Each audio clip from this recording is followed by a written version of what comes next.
Diário de terapia. Hoje eu quero compartilhar com vocês alguns processos terapêuticos que durante toda a minha jornada aí na vida vem me ajudando e vem sendo significativos nos meus processos, né? Eu sempre gosto de pontuar aqui que eu tenho uma relação muito positiva com o processo de análise. Eu gosto de me autoanalisar e de me colocar em situações de terapia, né, de filosofar a respeito das coisas, do mundo. Então, eu acho que o meu primeiro processo realmente terapêutico foi com a filosofia, foi com a literatura, foi com a leitura da minha vida a partir dessa ótica mais filosófica e de uma ótica de produção literária, criativa, porque eu sempre gostei de escrever, portanto eu sempre escrevi o que eu sentia, o que eu via, né? O que eu estava vivendo mesmo, né? E me experienciando ali na vida. Mas é muito interessante pontuar aqui que era muito mais fácil para mim me autoanalisar, me colocar na berlinda eu mesma, porque eu sempre fiz esse movimento de sentar na frente do espelho e conversar comigo. Eu sempre conversei comigo olhando no espelho, olhando nos meus olhos. E isso para mim era muito mais fácil. Quando, alguns anos atrás, eu comecei esse movimento de realmente ter um profissional, uma profissional que me orientasse em relação a como lidar com as minhas emoções, com os meus processos, com as minhas crenças e sabotagens e tudo mais, foi difícil. Primeiro porque eu tinha um gatilho enorme com julgamento. Eu não tenho recordação quando isso começou, né? Quando eu me senti extremamente incomodada com o julgamento alheio, com o posicionamento alheio em relação a quem eu era ou quem eu deveria ser, né? Mas eu acho que todo mundo tem esse momento, né? Todo mundo sente em algum momento essa sensação, até porque nós nunca somos, nunca seremos aquilo que as pessoas querem que a gente seja, né? Mesmo que todo mundo, toda a cultura posta ou imposta, né, entre parênteses, queira nos rotular ou queira nos fazer parecer X ou Y, nós somos seres muito complexos e extremamente diferentes uns dos outros. E a nossa beleza é exatamente essa: sermos diferentes, sermos únicos, e o autoconhecimento tem a ver com isso. Nós nos conhecermos na nossa unicidade, nessa nossa complexidade e expressar, né? Nos expressarmos. Né? Nós fazemos a diferença para mim, né, no meu conceito de vida, quando nós realmente estamos nos expressando em potência, quando somos verdadeiros, né, conosco mesmo, porque quando a gente é verdadeiro com a gente, é impossível não ser com o mundo, com os outros, com as situações quaisquer que a gente viva, né? Mas eu tinha muito medo do julgamento, de ser excluída em algum de grupos, né? Adolescência, infância, muitos bullying. Quando eu era criança, eu já contei até outras situações que eu fui gordinha e aí sofri muito preconceito, eu via muito bullying. Eu não era rica, então eu sofri preconceitos de grupos de famílias mais ricas dentro do colégio. Eu sempre percebia que sempre existiam esses guetos, né? Essas pequenas representações da sociedade adulta, né, da época, do momento histórico da época, querendo me impor valores. E como nós somos crianças inocentes ali, né, no processo de autoconhecimento, muitas das vezes a gente engole aquilo, né? A gente assume personalidades, assume dores, assume conceitos e acaba, de alguma maneira, até não percebendo isso, né? Assumindo como se aquilo fosse uma verdade pra gente. Então, o processo terapêutico com o profissional, ele ajuda você a perceber o que é realmente seu, aquilo que você elaborou, que você construiu, que pertence a você, e aquilo que pertence aos outros, que é de fora, que você embarcou de gaiato, né? Que nem aquela música do Paralamas mesmo, entrei de gaiato no navio. Então, muitas das vezes, muitos processos que a gente tem hoje de medos, traumas, sabotagens, autossabotagem é um inferno, né? Porque muitas dessas crenças realmente vieram da infância e de processos assim que a gente absorveu, tipo uma esponjinha mesmo, e nem percebeu, ficou no inconsciente. A gente foi crescendo, foi empurrando as coisas com a barriga e não foi percebendo que aquilo, né, estava se consolidando como um padrão.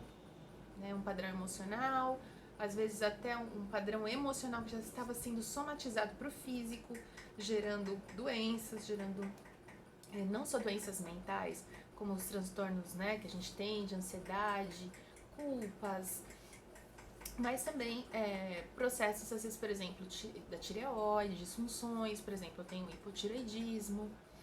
Então, são questões que a gente vai... Outras doenças autoimunes, né? Então, são situações que você vai vivendo aí, não sabe muito bem por que estava ali, mas não soube lidar, não soube elaborar. E a gente não sabe elaborar porque nós não vivemos uma sociedade que está nesse processo talvez mais maduro de elaboração, né?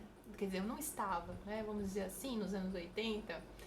Então, a gente não tinha muita explicação sobre as coisas. Eu lembro que toda vez que eu ia eu questionava o mundo para as pessoas, para os adultos, eles não tinham muitas perguntas, né, para alavancar aqueles meus pensamentos. Tinham respostas muito simples, muito simplórias, né? Porque sim, porque não, porque não quero, porque você não vai fazer, porque isso não dá certo. Não tinha uma discussão, uma reflexão sobre as coisas.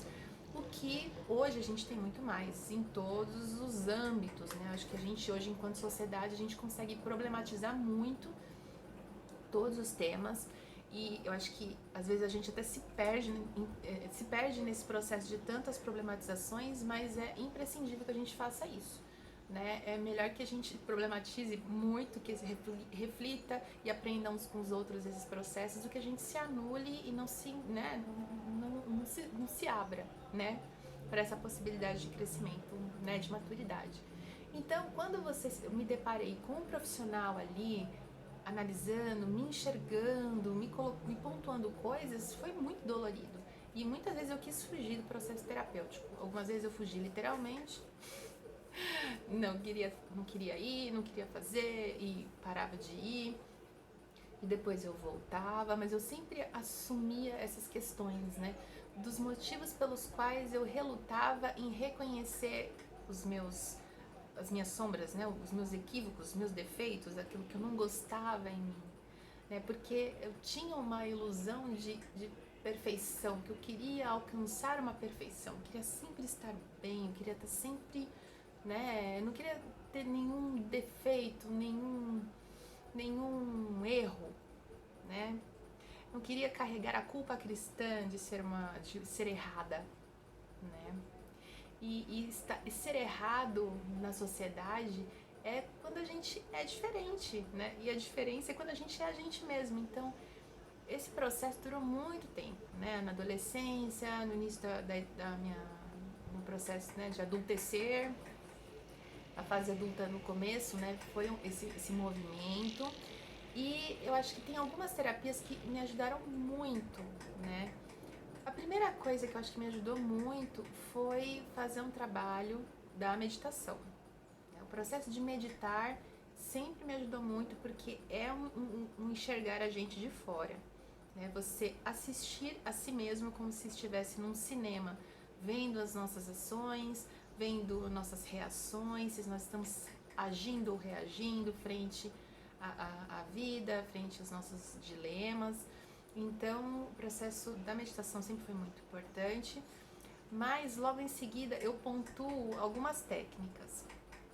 O EFT é uma das técnicas que, para além da terapia junguiana, que eu adoro, acho que é simbólica e que ela ajuda a ressignificar os símbolos como eu gosto, o EFT ele trabalha com liberações emocionais.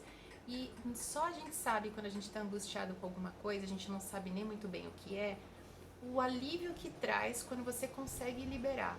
Às vezes a gente libera chorando, gritando, às vezes a gente libera, sei lá, fazendo uma limpeza, uma faxina, dando um passeio, um mergulho no mar, né? Cada um de nós tem um jeito de extravasar as nossas angústias, as nossas dores, né? Mas o EFT, eu não vou entrar aqui na questão técnica do EFT, porque tem muitos vídeos aí a respeito disso na internet, tem profissionais que eu posso indicar se vocês se interessarem. Mas o EFT, ele é uma técnica chamada Emotional Freedom Techniques. E ele trabalha com alguns pontos de acupuntura que a gente tem no corpo, né, do sistema nervoso periférico, né, que aciona nosso cérebro vai acionar lá nosso cérebro límbico em relação às nossas emoções. Então, toda vez que eu me sinto assim angustiada com alguma coisa, com alguma crença, um gatilho que vem, que eu não sei de onde vem, eu geralmente uso essa técnica para fazer essa liberação, né? Então, geralmente, tem um ponto aqui, ó, que a gente chama o ponto do karatê, que a gente fica batendo aqui.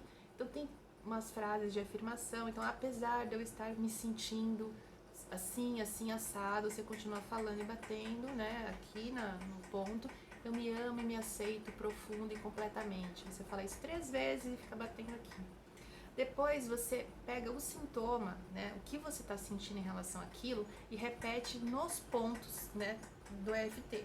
Então tem um ponto bem aqui no alto da cabeça, você vai falando o que está te incomodando. Você vai colocando o dedo aqui também, bem no início da sobrancelha, e também vai falando o que te incomoda.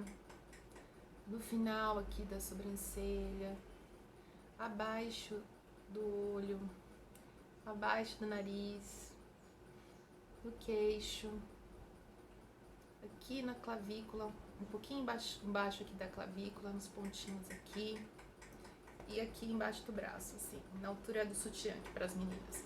Em todos esses pontos você vai dizendo o que está te incomodando. Se é raiva de uma situação, se é medo de alguma coisa, se é angústia.